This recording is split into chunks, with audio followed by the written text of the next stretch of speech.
안녕하세요. 최다은 변호사입니다. 금전적인 손해를 동반한 형사사건의 경우 배상명령 신청이라는 제도가 있어요. 자, 이게 뭔지 설명을 드릴게요. 형사사건과 민사사건은 완전 다릅니다. 자, 형사사건이라는 건 나 피해를 입었으니까 저 사람 처벌해주세요 라는 거고요.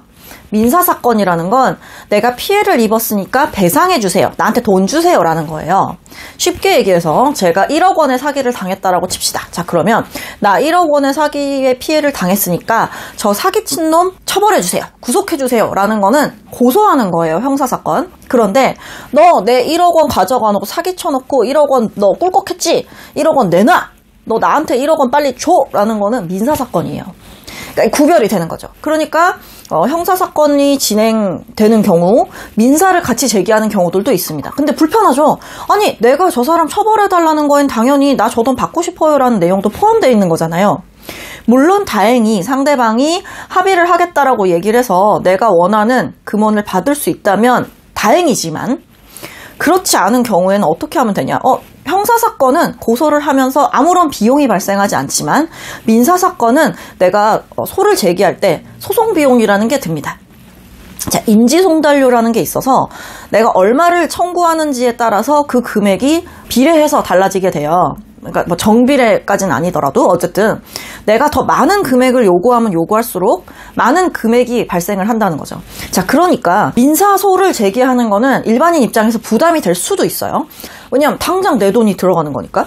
자, 그래서 민사소송을 별도로 제기하지 않고 형사 고소를 한 상황에서 내가 돈도 받고 싶다. 배상을 명령해 주세요라는 제도를 가지게 된 거예요. 자, 근데 그거는 조건이 있어요. 두 가지 조건이 있는데, 자, 배상명령을 신청하려면 어떠한 조건이 있느냐? 자, 일단 첫 번째, 이 사건이 기소가 돼서 재판 중이어야 합니다. 자, 수사 단계에서는 배상명령을 신청할 수 없어요. 자, 배상명령이라는 건 뭐다? 그 형사사건이 수사를 거쳐서 수사 단계에서 일단 혐의가 인정이 돼서 재판 단계로 넘어갔을 때, 자, 1심이나 2심 도중에만 할 수 있어요. 자, 3심도 안 됩니다.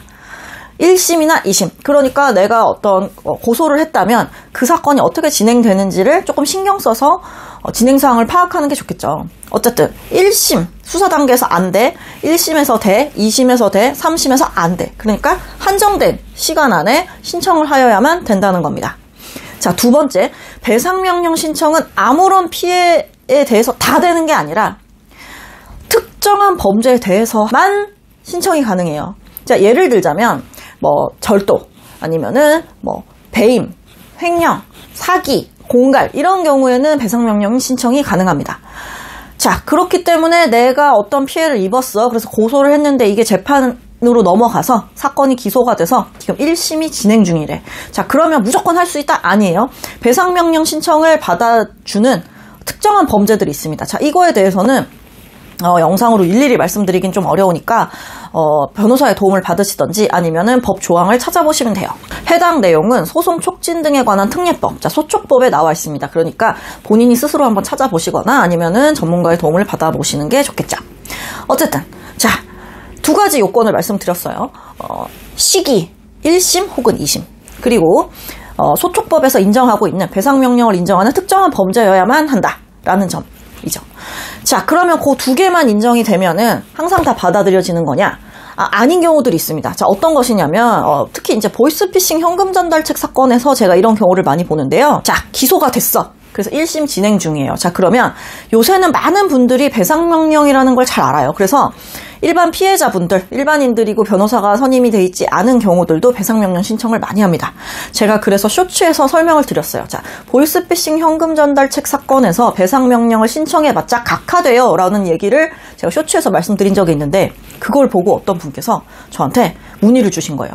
각하가 된다는 게 무슨 말이에요? 그냥 안 받아들여진다는 거죠? 맞아요. 자, 배상명령 신청으로 배상을 못 받는 경우들이 많다는 거예요. 자, 보이스피싱 현금 전달책인 경우에 배상명령 신청을 하는 사람들이 많은데 인정되는 경우는 거의 없다라는 점이죠. 그때 법원이 제시한 이유에 대해서 한번 말씀드릴게요. 이 사건에서 피고인의 배상 신청인에 대한 배상 책임 범위가 명백하지 않아 배상 명령을 하는 것이 타당하지 않다라고 하면서 각하를 했습니다. 배상 신청인에 대한 배상 책임 범위가 명백하지 않다. 자, 그러니까 결국 주범이 있고 얘는 현금 전달책이라서 얘가 꿀꺽한 것도 아니고 그걸 받자마자 다른 애를 갖다 준 거야. 근데 그거를 얘가 정확히 인지를 했는지 얼마인지 그것도 되게 불명확하고 그거에 대해서 얘가 얻은 수익도 고작 10만 원 정도에 불과한데 이거를 과연 얘한테 전부 다 책임을 묻는 것이 옳은지에 대해서 좀 의구심이 드는 거죠.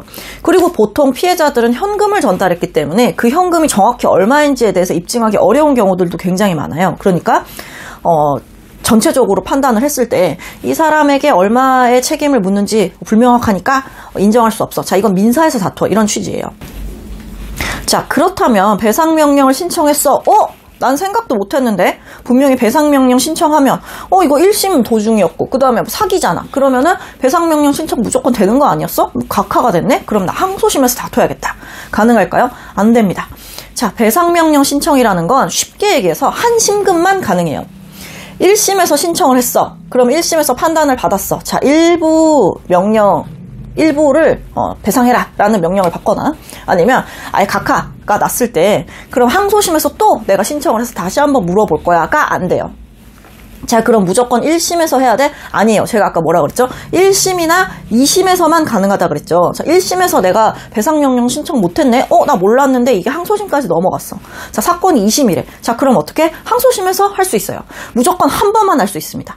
실질적으로 한 번만 할 수 있는 거예요. 왜냐하면 어떤 결과가 나왔을 때 다툴 수 없기 때문에 그 한 번의 판단으로 확정이 돼버리거든요. 배상명령이라는 건. 그렇기 때문에 1심이나 2심 딱 한 번만 가능하다. 는 것입니다. 너무 억울하다. 이거 내가 판단을 한번 받았는데 왜 다툴 수 없냐? 우리나라는 3심제 아니냐라고 생각하실 수 있는데요.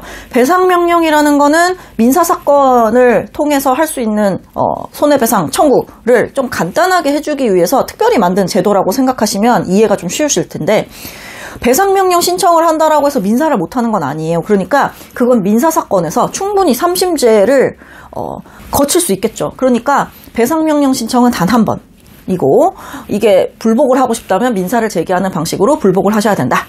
라는 점입니다. 자, 배상명령 신청에 대해서 모르시는 분들도 굉장히 많을 텐데 이미 많은 분들이 또 알고 계시는 것 같아요. 그런데 배상명령 신청에 대해서는 불복이 좀 어렵다는 점, 그 다음에 특히 보이스피싱 사건에서 이런 배상명령을 신청하시는 분들이 많은데 받아들여지지 않더라, 굉장히 어렵더라, 특별한 상황이 아니면은 배상명령 신청이 받아들여지는 경우를 저는 거의 본 적이 없다라는 점을 한꺼번에 설명을 드리기 위해서 영상을 찍어봤습니다.